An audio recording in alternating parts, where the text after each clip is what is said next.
अस्सलाम वालेकुम। आज हम डिस्कस करेंगे 2 आइटम्स के बारे में। बहुत क्यूरीज़ आई हैं स्क्रिप्ट्स के बारे में, नेटसोल और टीआरजी के बारे में। वैसे मैं स्क्रिप्ट्स को डिस्कस नहीं करता, कंट्रोवर्शियल हो जाता है स्पेसिफिक किसी भी स्क्रिप्ट को डिस्कस करना। लेकिन इसके अंदर बहुत सारी आवाम स्टक हुई है दोनों शेयर्स के अंदर, टीआरजी के अंदर भी, नेटसोल के अंदर भी। टीआरजी अभी तक वैसे इतना नीचे नहीं गया जितना नेटसोल गिरा है। लेकिन देखेंगे डिटेल के अंदर कि क्या टीआरजी और नेटसोल का आगे हमें लगता है कि क्या प्राइस मूवमेंट रह सकती है। और जो टिपिकल एक एनालिसिस होता है, टेक्निकल एनालिसिस है, जो स्पोर्ट हर हर 2 घंटे के बाद एक नई स्पोर्ट आ जाती है, उसको उससे हट के ज़रा हम एक एनालिसिस करेंगे। क्या लगता है हमें दोनों शेयर्स के अंदर। तो शुरू करते हैं। पहले हम नेटसोल को देखेंगे। ये नेटसोल का 2 आवर का चार्ट है। लेकिन पहले एक डिस्क्लेमर दे दूं, जितने भी व्यूज़ इसके अंदर मैं दूँगा, ना कोई बाय कॉल है, ना कोई सेल कॉल है। आप इससे एग्री कर सकते हैं, आप इससे डिसएग्री कर सकते हैं, ठीक है? कोई भी पोज़ीशन आपने लेनी है इन 2 स्क्रिप्ट्स के ऊपर, वो आप अपने फाइनेंशियल एडवाइज़र से पूछें। आपने अपने रिस्क के ऊपर, अपनी वर्किंग, अपने रिसर्च के ऊपर करना है। ये जो मैं व्यूज़ शेयर कर रहा हूँ, ये मैं अपने व्यूज़ शेयर कर रहा हूँ और पब्लिक डिमांड के ऊपर शेयर कर रहा हूँ। तो नेटसोल को देखते हैं। एक सिंपल सी एग्जांपल ना, दोनों स्टॉक्स को समझाने से पहले मैं आपको दूँगा, क्योंकि ये बहुत पॉपुलर स्टॉक्स रहे, इनमें लोगों ने बहुत कमाया भी, लोगों ने बहुत लॉस भी किया। एक छोटी-सी बिल्कुल सिंपल सी एग्जांपल आपको दूँगा। देखें, मार्केट में 2 तरह के इन्वेस्टर हैं। एक जिनको बिग फिश, शार्क कहते हैं, और एक जो स्मॉल फिश हैं, जो हम हैं, ठीक है? अब देखें, अगर जो शार्क है, जो बिग फिश है, अगर वो इस तरह से जा रही है ऊपर की तरफ, ठीक है? ये बिग फिश है। और अगर आप, यानी हम, जो स्मॉल फिशेज़ हैं, वो ऊपर से हम नीचे की तरफ आ रहे हैं, ठीक है? मतलब कि जो बड़ी मछली है, जो बिग फिश है, जो शार्क है, वो तेज़ी कर रही है, वो नीचे से ऊपर की तरफ जा रही है, ठीक है? और आप क्या कर रहे हैं? आप सेल कर रहे हैं या आप शॉर्ट कर रहे हैं, आप ऊपर से नीचे की तरफ आ रहे हैं। तो क्या होगा? जो बड़ी मछली का आप खाना बन जाएँगे, हम सब खाना बन जाएँगे, ठीक है? बड़ी मछली छोटी मछली को खा लेगी। लेकिन अगर ये शार्क है, ये बड़ी मछली है, ठीक है? हम इसके आगे नहीं, हम इसके अगर पीछे चलने लग पड़े, ठीक है? हम अगर इसके पीछे चलने लग पड़े तो हम इसको फ़ॉलो करेंगे, हम इसके सामने आएँगे नहीं। लेकिन जो 90% लोग हैं, जो हमारी यहाँ पे इन्वेस्टर की साइकी है, जो यहाँ पे मोस्टली लोग करते हैं, 90% लोग जो लॉस करते हैं, वो किस वजह से करते हैं? वो इस वजह से करते हैं कि जो बिग फिश कर रही है, जो शार्क कर रही है, वो उसके ऑपोज़िट जाते हैं और शार्क का खाना बन जाते हैं। और बहुत कम ऐसे लोग हैं, 10% ऐसे लोग हैं, जो शार्क के पीछे होते हैं, शार्क को फ़ॉलो करते हैं, शार्क के मुँह के आगे नहीं आते और पैसा कमा जाते हैं। इस चीज़ को क्या कहते हैं? इस चीज़ को बेसिकली सिंपल वर्ड के अंदर कहते हैं ट्रेंड फ़ॉलोइंग, ठीक है? अब हमारे यहाँ पे जो एक साइकी है इन्वेस्टर की, 2 तरह की चीज़ें हैं जो इन्वेस्टर सोचता है। देखिए, इस सारे मामले को समझने के लिए ना, टीआरजी नेटसोल के, इस चीज़ को समझना बहुत ज़रूरी है। इन्वेस्टर क्या देखता है? आप देखें, जो सो कॉल्ड माज़रत के साथ जो हर बंदा ही एनालिस्ट बना हुआ है ना, उन्होंने टेक्निकल जो एनालिस्ट हैं, जो थोड़ा बहुत वाक़ई जानते हैं टेक्निकल एनालिसिस के बारे में, उनको बदनाम किया हुआ है। वो किस तरह से? एक सपोर्ट टूटी, दूसरी बाय कर लो, एक सपोर्ट टूटी, उसके नीचे और सपोर्ट, और सपोर्ट, और सपोर्ट, ठीक है? लेकिन ये नहीं देखते कि मेजर ट्रेंड क्या है। मैं 2 बातें बताने लगा हूँ बहुत इम्पोर्टेंट। याद रखिएगा, अगर इसको आपने समझ लिया, तो आइंदा से आप ये गलती नहीं करेंगे। नंबर 1, ये साइकी के हवाले से बात है, जो इन्वेस्टर साइकी के हवाले से।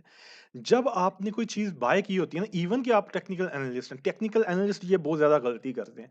आपने किसी चीज़ को बाय किया हुआ है और वो मिसाल के तौर पे ₹50 के ऊपर आपने बाय किया, ठीक है? आपका स्टॉप लॉस है ₹47, ठीक है? अब वो आप देखते हैं कि वो शेयर ₹47 को ब्रेक कर गया। आप ये देखते हैं कि यार, ये तो ₹60 से गिरा हुआ है, मैंने तो 50 के ऊपर बाय किया है, तो ये 47 पे स्टॉप लॉस हिट हुआ है, और कितना नीचे जाएगा? अच्छा, ये 45 के ऊपर सपोर्ट आ रही है, 45 सपोर्ट दे दो भई, यहाँ पे रुक जाएगा, यहाँ पे और बाय कर लो।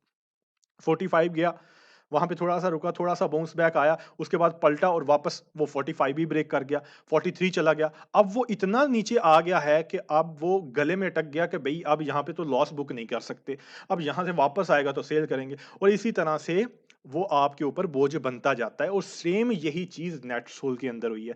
मसला क्या होता है कि जब आप पोज़ीशन ले लेते हैं, इवन कि आप टेक्निकल एनालिस्ट हैं, बाज़ औक़ात ऐसा होता है कि आप बायस एनालिसिस करते हैं, ठीक है? आप उस रुख को ही देखते हैं जिस तरफ आपकी पोज़ीशन है वो बाय है या शॉर्ट है, ठीक है? आप बजाय इसके ये देखने के लिए कि ट्रेंड किस तरफ है, प्राइस किस तरफ जा रहा है, ठीक है? बड़ा ट्रेंड किस तरफ है, आप ये नहीं देखते, आप देखते हैं उसी रुख में, उसी ट्रेंड में जो आप अगेंस्ट जा रहे हैं, बड़ी मछली का खाना बनने जा रहे हैं, आप सपोर्ट मज़ीद ढूँढते जाते हैं और वो प्राइस जो है, वो नीचे गिरती चली जाती है और बेसिकली यही चीज़ नेटसोल के अंदर हुई और वो हर सपोर्ट को तोड़ते चले गए और आज प्राइस उसकी खड़ी है ₹160 के ऊपर। ठीक है? ये सिंपल सी एक साइकी मैंने आपको समझाई है। अच्छा, अभी इसके एनालिसिस की तरफ आते हैं, बिल्कुल सिंपल सा सादा-सा एनालिसिस करेंगे। अभी देखें यहाँ से इसकी जो रैली शुरू हुई बेसिकली ₹60-70 से, यहाँ से ये ऊपर आया स्टॉक, एक इसने हाई लगाया। आप गौर को इस चीज़ को समझिएगा। वहाँ से नीचे आया, एक करेक्शन ली, वापस ऊपर आया, करेक्शन ली, वापस ऊपर आया, करेक्शन ली। अब यहाँ पे एक चीज़ देखें कि जो इसने पहला हाई बनाया यहाँ पे, इस लेवल पे ये ₹210 का हाई बनाया। उसके बाद जो इसने करेक्शन ली और एक लो बना दिया ₹170 का, ठीक है? अब इस चीज़ को देखें कि ₹170 का जो लो बनाया, जिसको हम टेक्निकल ज़ुबान में हायर लो बोलते हैं, उसने कहीं भी ₹170 को तोड़ा नहीं है। वापस नीचे आया 170 से बाउंस बैक हुआ, ऊपर गया ₹200 के ऊपर वापस, वापस नीचे आया 170 पे बाउंस बैक हुआ। मतलब ये है कि कहीं पे भी उसने अपनी जो हायर हाई वाले ट्रेंड को है, जो बड़ा ट्रेंड है, जो शार्क का ट्रेंड है, उसको उसने ब्रेक नहीं किया जो ₹170 के ऊपर था। वहाँ से फिर ट्रेंड कंटिन्यू हुआ, ठीक है? वहाँ से ट्रेंड कंटिन्यू हुआ, एक और हाई लगा ₹250 का, थोड़ी-सी करेक्शन, फिर एक और हाई। ठीक है? हायर हाई जिसको बोलते हैं।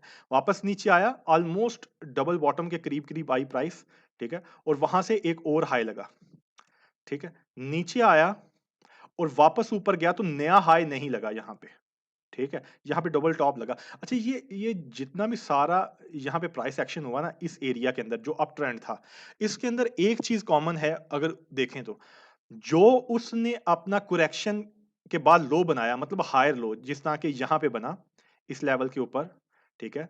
इस लेवल के ऊपर, इस लेवल के ऊपर, ठीक है? ये जितने भी यहाँ पे बने हुए हैं इस लेवल के ऊपर, मतलब उसने कोई भी वो वाला लो जो हायर लो कहलाता है, जो ट्रेंड को प्रेज़ेंट करता है हायर हाई, हायर लो को, उसने सारे अपने हायर लो मतलब के करेक्शन वाले जो लोज़ हैं, उनको मेंटेन रखा, उसने कहीं पे भी उसको ब्रेक नहीं किया। ठीक है? और ये चीज़ बेसिकली सिंपल वर्ड्स के अंदर ट्रेंड फॉलोइंग बता रहा हूँ कि किस तरह से ट्रेंड को फॉलो किया जाता है। इसके अंदर मज़ीद आगे जाके बहुत चीज़ें आती है एडवांस लेवल के अंदर, लेकिन ये एक सिंपल वर्ड्स के अंदर आपको समझा रहा हूँ। ठीक है? अब देखें कि जहाँ पे उसने पहली दफ़ा अपने प्रीवियस लो को ब्रेक किया और वो कौन-सा लेवल था? वो ₹274 का लेवल था। इस लेवल के ऊपर आके उसने यहाँ पे देखिए ना हर दफ़ा वो नया हाई लगाता था, ठीक है? यहाँ पे लगा, यहाँ पे लगा, यहाँ पे लगा।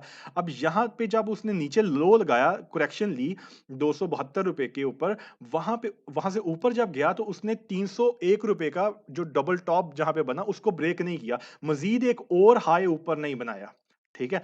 इसका क्या मतलब है कि इंडिकेट कर रही है प्राइस के मोमेंटम वीक हो रहा है और जब वो वापस नीचे आया तो उसने क्या किया? उसने प्रीवियस लो को पहली दफ़ा तोड़ा और थ्रू आउट अगर आप देखें ₹70 से लेके 70 रुपए से लेके ₹301 तक, उसने कहीं पे भी अपने प्रीवियस करेक्टिव लो को, हायर लो को ब्रेक नहीं किया। यहाँ पे तोड़ा, नीचे आया, ठीक है? नीचे आया, ऊपर जब दोबारा से बाउंस बैक हुआ, उसने उसी जगह से रेजिस्टेंस ली, जो प्रीवियस हायर लो था। तो यहाँ पे इस चीज़ ने हमें इंडिकेट किया कि जो ट्रेंड है, वो शिफ्ट हो चुका है। उसके बाद दोबारा जब करेक्शन आई, तो उसने एक और लो बनाया, फिर थोड़ी-सी अपसर्ज आई और वहाँ से एक और लो, ठीक है? अब ये जो चीज़ है ना, जो एक उस वक़्त हालात होते हैं ना, ख़ास तौर पे एक एक मैं और आपको बात बताऊँ कि जब एक शेयर मिसाल के तौर पे जिस तरह टीआरजी है, नेटसोल है, एनआरएल है, ये अपना एक पैटर्न आपके माइंड में भी छोड़ के जाते हैं। ठीक है? ये साइकी बता रहा हूँ कि ये अपना पैटर्न माइंड के अंदर आपके छोड़ जाते हैं। वो किस तरह से कि यार ये शेयर तो नीचे जाता है, ₹10 और वापस ₹30 ऊपर जाता है। ये तो मतलब थोड़ी-सी करेक्शन लेता है और उसके बाद ज़्यादा ऊपर जाता है, जिस तरह से आप यहाँ पे देख रहे हैं। पहले यहाँ से जब रैली शुरू हुई, दूसरी रैली ₹175 से हाई लगा ₹250 का, थोड़ी-सी करेक्शन ली 233 पे, वापस हाई लगा 260 का, फिर करेक्शन ली 226 तक, फिर वापस हाई लगा 5 का। तो मतलब एक पैटर्न आपके माइंड के अंदर बैठ गया होता है और फिर जो लोग इन चीज़ों को कहते हैं कि टेक्निकल्स बेकार हैं और ये मतलब कुछ भी नहीं होता डाटा एनालिसिस, वो क्या करते हैं? वो देखते हैं यार ₹300 से शेयर की प्राइस गिरी है, अब ये आ चुका है जनाब यहाँ पे ₹230 के ऊपर। बार-बार 230 के ऊपर सपोर्ट ले रहा है, यहाँ पे बाय कर लेते हैं, ठीक है? 230 टूटा, 211 पे आ गया, यहाँ पे सेकंड सपोर्ट के ऊपर आ गया। हालाँकि ये सपोर्ट नहीं है, ट्रेंड चेंज हो चुका है। अब जिस तरह से यहाँ पे आप देखा कि हाई से हायर बनता जा रहा है, जिसको हायर हाई बोलते हैं। और यहाँ पे एक चीज़ देखें, यहाँ पे पहला लो बना इस लेवल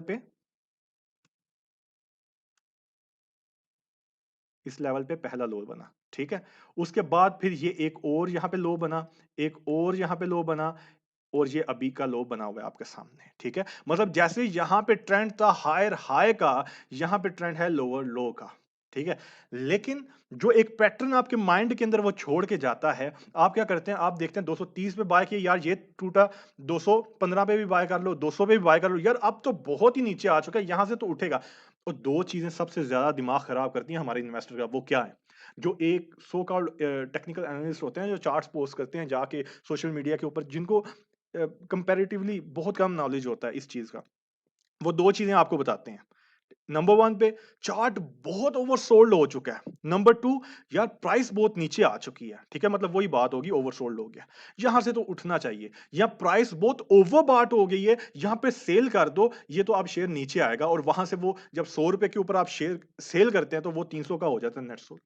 ठीक है? तो ये बेसिकली साइकी के ऊपर बहुत ये चीज़ डिपेंड करती है और पाकिस्तान में ये बिल्कुल उल्टा होता है कि प्राइस अगर नीचे जा रही है, तो हम उसको बाय कर रहे हैं डाउन ट्रेंड के अंदर और चीज़ ऊपर जा रही है, ओवरबॉट हो गया, शेयर की प्राइस बहुत ऊपर आ गई, इसको सेल कर दो। ठीक है? ऐसा होता है कि नहीं? आप ऐसा करते हैं कि नहीं? बिल्कुल। तो ये एक मैंने आपको टिपिकली बताया कि जो हमारा आम इन्वेस्टर करता है, जिसकी वजह से ये सारे मसले-मसाइल हुए।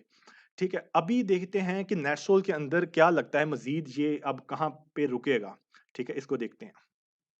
अच्छा जी, ये एक लेवल मैंने मेंशन किया है 150 से 146 के बीच में इसको सेटल होना चाहिए, ठीक है? फिर कह रहा हूँ ये बाय कॉल नहीं है, सेल कॉल नहीं है, अपनी रिसर्च करके आपने खुद करना है जो भी करना है। ये मैं आपको सिर्फ़ एनालिसिस दे रहा हूँ, जो इतनी ज़्यादा क्यूरीज़ आई हैं नेटसोल के बारे में, टीआरजी के बारे में। 150-146 के बीच में इसको सेटल होना चाहिए। जिस तरह से मैं आपको हमेशा कहता हूँ, जब प्राइस बहुत ज़्यादा डिप्रेस होती है, तो उसका एक रिएक्शन आता है स्पाइक की सूरत में और स्पाइक किस तरह से आता है? स्पाइक हमेशा ऊपर की तरफ इस तरह से आता है, ठीक है? तो यहाँ पे कुछ इसको सेटल होना चाहिए, शायद थोड़ा बहुत इसके अंदर स्पाइक आएगा और उसके बाद ये कुछ कंसोलिडेशन के अंदर इसको जाना चाहिए। अगर इन एनी केस इस लेवल से नीचे जाता है, क्लोजिंग क्लोजिंग बेसिस पे 146 150 के इन लेवल के बीच में से ये नीचे जाता है, इससे नीचे क्लोज़ होता है, तो फिर ये इसके आगे वाले लेवल्स ओपन होंगे। लेकिन हमेशा याद रखें, मैं एक बात कहता हूँ कि पैसा वो बंदा कमाता है जो ट्रेंड के अंदर ट्रेड करता है। और अभी इसका ट्रेंड क्या है? ठीक है? बेयरिश ट्रेंड है। अनलेस इसका ट्रेंड बुलिश ना हो जाए, कन्वर्ट ना हो जाए, कन्वर्जन ना हो जाए ट्रेंड की, तब तक मेरे ख्याल है इसके अंदर कोई बहुत बड़ी पोज़ीशन लेके चलना नहीं चाहिए। लोग सिर्फ़ देखते हैं ओवरसोल्ड हो गया, प्राइस बहुत नीचे आ गई, हाँ, स्पाइक आ सकता है, इंट्राडेज़ वगैरह की जा सकती हैं, ठीक है? कोई लंबा अप ट्रेंड नज़र नहीं आता फिलहाल इसके अंदर, ठीक है जी? अच्छा जी, टीआरजी की तरफ आते हैं, टीआरजी को देखते हैं। टीआरजी के अंदर भी बिल्कुल सिंपल रखेंगे।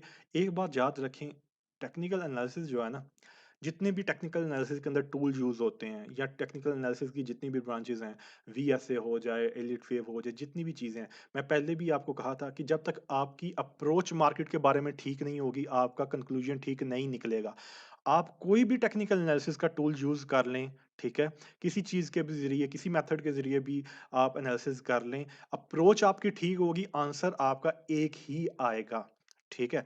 और ये जितनी भी सर खपाई है टेक्निकल एनालिसिस के अंदर, जितनी भी टूल्स हैं, स्ट्रैटेजीज़ हैं, उनका सिर्फ़ एक मकसद है, वो मैं आपको बता रहा हूँ। सिर्फ़ एक मकसद है कि ट्रेंड को किस तरह से आइडेंटिफ़ाई किया जाए और ट्रेंड को किस तरह से फ़ॉलो किया जाए, ठीक है? लेकिन हमारी मार्केट के अंदर क्या होता है कि किस तरह से मार्केट को चेज़ किया जाए, ठीक है? हमारे एनालिस्ट अगर देखें, जो हर बंदा एनालिस्ट बना हुआ है, वो क्या करते हैं कि वो एनालिसिस अपने पोस्ट करते हैं कि लो जी मार्केट अब यहाँ पे आएगी, ठीक है? मतलब कि जो बंदा ये इस मेंटालिटी के साथ आता है कि ये टारगेट है मार्केट का, यहाँ पे मार्केट आएगी, कि मार्केट मेरे एनालिसिस को फॉलो करे। एक बात याद रखें, जो टेक्निकल एनालिसिस है ना, जो चार्ट्स हैं, वो मार्केट को फॉलो करते हैं, मार्केट चार्ट्स को फॉलो नहीं करती, ठीक है? तो हमें किसको फॉलो करना है? हमें मार्केट को फॉलो करना है। हमें मार्केट से आगे नहीं बढ़ना, ठीक है? अब इसी चक्कर के अंदर ये सारी चीज़ें होती हैं ना कि प्राइस बहुत ऊपर आ गया, सेल कर दो, और प्राइस बहुत ऊपर आ गई है, शॉर्ट कर दो, या प्राइस बहुत नीचे आ गई है, बाय कर लो। बिल्कुल अगेंस्ट द ट्रेंड चल रहे होते हैं, ठीक है? ट्रेंड को आइडेंटिफाई करना, ट्रेंड को फॉलो करना, सिर्फ ये 2 चीज़ें हैं पूरे टेक्निकल एनालिसिस के अंदर, और जितनी भी स्ट्रैटेजीज़, टूल हैं, सिर्फ इसको फॉलो और आइडेंटिफाई करने के लिए बनाए गए हैं। जो लोगों की समझ में नहीं आता, वो मुख्तलिफ किस्म की ट्रेंड लाइन्स और मतलब उल्टी-सीधी चीज़ें पोस्ट करते रहते हैं, हर 2 मिनट बाद सपोर्ट, हर 2 मिनट बाद सपोर्ट, हर 2 मिनट बाद रेजिस्टेंस, ठीक है? अच्छा चलो, इसको भी हम सिंपली देखते हैं ट्रेंड के थ्रू, ठीक है? मतलब अब यहाँ पे देखें, यहाँ से प्राइस शुरू हुई है, 57 से चलना प्राइस शुरू हुई। पहला लो लगा, हायर लो लगा, एक न्यू हाई, हायर लो, एक new high, higher low, new high, higher low, new high, higher low, new high, ये डबल टॉप लगा यहाँ पे हायर लो, और ये न्यू हाई, ठीक है? अब थ्रू आउट एक चीज़ यहाँ पे देखें कि जो करेक्शन के अंदर लो लगा, मतलब यहाँ पे आप देखें, ठीक है? यहाँ पे आप देखें, उसके बाद ये पिछला था, और यहाँ पे आप देखें, ये एक अच्छी खासी करेक्शन उसने यहाँ पे दिखाई। यहाँ पे यहाँ पे जो हाई लगा, उसके बाद यहाँ पे पहली दफ़ा एक लो टूटा मार्केट का, ठीक है? टीआरजी का। अभी टीआरजी का ये लो था ₹136, वहाँ से उसने एक हाई बनाया ₹170 का। अब वहाँ से वो नीचे आया है, और लो उसने बनाया है 128, और अभी वापस ऊपर आके खड़ा है, 138 के अराउंड खड़ा है, ठीक है? अगर शॉर्ट टर्म के अंदर देखें, तो टीआरजी अब क्या कर रहा है? टीआरजी जो मुझे समझ आता है, जो ट्रेंड के हिसाब से मैं आपको बता रहा हूँ, इसको मैं एक दफ़ा क्लियर कर देता हूँ। देखें, टीआरजी ने हाई लगाया, उसके बाद लोअर हाई, सॉरी, लो लगाया, और उसके बाद ये लोअर हाई, ये लोअर लो लगा, और अब क्या टीआरजी कर रहा है? अब लोअर हाई की तरफ जा रहा है। मतलब कि जो अपसाइड करेक्शन होती है, और उसके बाद फिर एक और लो की पॉसिबिलिटी, ठीक है? ये मेरा एनालिसिस है। फिर कह रहा हूँ कि आपने अपनी रिसर्च करके जो भी करना है उसके अकॉर्डिंग करना है, कोई बाय और सेल कॉल नहीं है, ठीक है? तो यहाँ पे अभी टीआरजी क्या कर रहा है कि एक न्यू लोअर हाई बना रहा है, मतलब अपसाइड करेक्शन ले रहा है, और उसके बाद पॉसिबिलिटी है कि इसी ट्रेंड को, जो अभी शुरू हुआ है, लोअर लो का ट्रेंड, जो कन्वर्ट हुआ है यहाँ से हायर हाई और हायर लो की तरफ से, वो अभी कन्वर्ट हुआ है, और इसी को वो कंटिन्यू करे, ठीक है? अभी देखते हैं कि कौन सा एरिया इंपॉर्टेंट है टीआरजी के लिए, उसको भी देखते हैं। यहाँ पे मैं एक एरिया बनाता हूँ, जोन।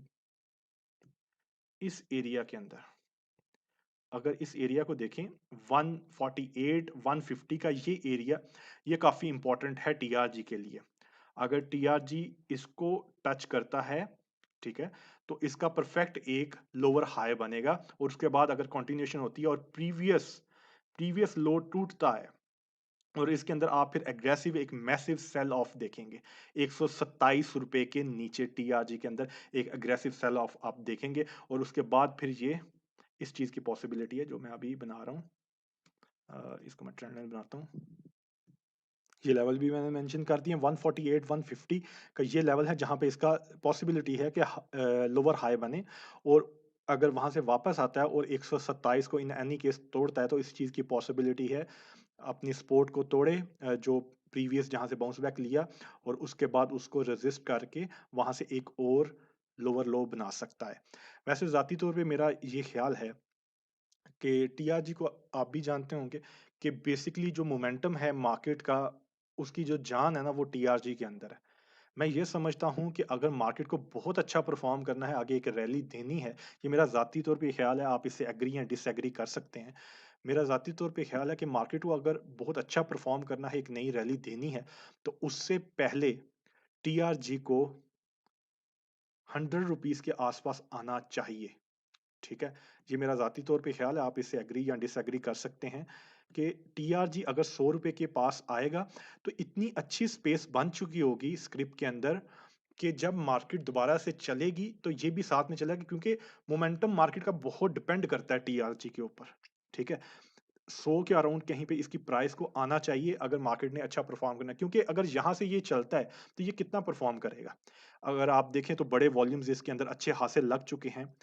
जो 5-5 करोड़ का और 4-4 करोड़ का इसका वॉल्यूम बिल्कुल टॉप के ऊपर लगा हुआ है, ठीक है?